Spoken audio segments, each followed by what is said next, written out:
শুভ জন্মাষ্টমী। দেখো আমরা খেতে বসেছি। শুভ জন্মাষ্টমী সবাইকে। আজকে হচ্ছে জন্মাষ্টমী, প্লেট একদম সাজিয়ে নিয়ে বসেছি দুইজনে। দেখো কি কি আছে প্লেটে আমাদের, বলো কি কি আছে। দেখো আছে এখানে মটরে ঘুগনি আছে, দেখো লুচি, কলাই তরা, সেটা তো করতেই হবে, ডাল ফুলুরি ওটা করতেই হবে, আর আছে কুমড়ো তরকারি, সুজি আর মিষ্টি। আমি আর দিদি।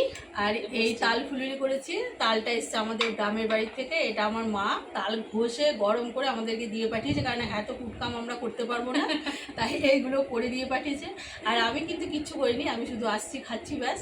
এগুলো সব আমার ভাইয়ের বউ করেছে, ঠিক আছে। দিদি বাপের বাড়ি এসছে, কাজ করলে হয় বলো? তো এগুলো কিচ্ছু করি না, একদম এসে চুপ করে একদম বসে কিছু আছি। করতে হবে না, শুধু বলেছে আজকে আমি খাবো আর খাবো। একদম। চলো দেখি, চলো টাটা, খাই আমরা।